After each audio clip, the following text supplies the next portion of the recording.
Hi, Dale Titus here with 2-Minute Bass Lessons. We've been going through the modes, and today's video is we're going to deal with the third mode, which is the Phrygian mode.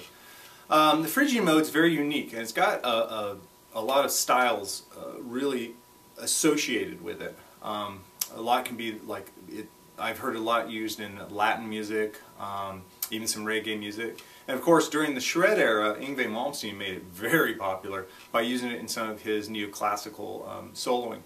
But let's get right to it.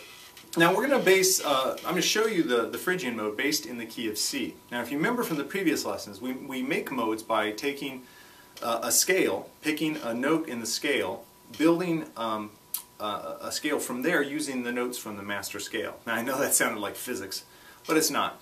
Let's associate to the key of C, and today we're starting on the third note of the key of C. So we got C, D, E. So a C major scale. I'm picking the third note, E. So make it a little clearer, I'm going to this E. Now I'm only using notes from the C major scale, so there'll be no sharps and flats, everything's natural. And look at the pattern that it creates by doing that. We have E, then we have F, which is a minor second, it's a half step away from the root.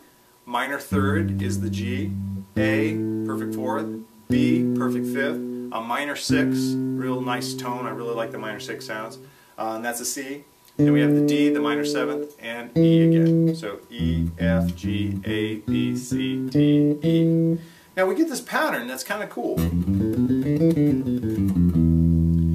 But because it has some pretty unique tones, that minor second here gives it a kind of a real dark sound, and then the minor six. So it has a kind of a unique flavor to it. If you take the first three notes, the root, the minor second, and the minor third, and you play just a chord off it, you kind of get a familiar rhythm.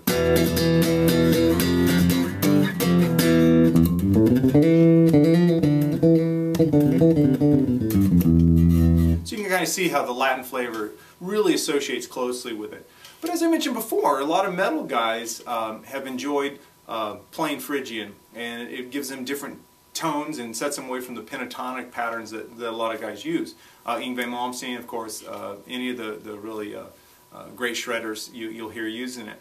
So Phrygian, let's look at what chord is associated, because remember, if you know a scale but you don't know what chord it goes to, it's worthless to you. If we look at the root 3, 5, 7, we've got the root is E. It has a minor third, so right there we know it's some kind of minor or diminished chord, but we have a perfect fifth, so that takes diminished out. So it's got a minor triad at its core, and then has a minor 7. So if it's a minor 7 chord, if you have a minor triad, it'll work. A lot of times you'll see like a minor 7 flat 9 chord, so that's perfect because a flat 9, remember, if you have any number above 8, just take 7 away from it and you'll see what root or what chord tone or scale tone it's associated with. You take 9, take 7 away from it, it's really a 2. So when you have a flat 2, there it is. So you're going to want to practice Phrygian. Listen to it. Practice with your amp plugged in and turned on so that you can really hear why this scale is different from other minor scales. Like you compare it to Dorian, which we just learned. Dorian has a major 6 and has a major 2. This has a minor 6 and a minor 2. So obviously, if you decide you're going to create in Phrygian, you're going to want to include those unique tones to be able to really say it's Phrygian. It's funny, when I was teaching at BIT, I'd have students who I'd say, okay, now improvise in Phrygian, and they would play root, minor third, 4, 5, minor 7, they'd play pentatonic. They weren't using the two notes that really defines it as Phrygian. So really get into it, hear it. If you have a looper or a way to record yourself playing a chord. Like in this case an E minor 7 chord. Record that and then play the arpeggio against it so you can hear how each tone relates to the chord. As always, when you're learning a scale, an arpeggio, any theoretical concept, you want to practice it until you get the mechanics down, but then create with it, because that's when you develop a personal relationship to it. Instead of just running it up and down, root to octave, root to octave.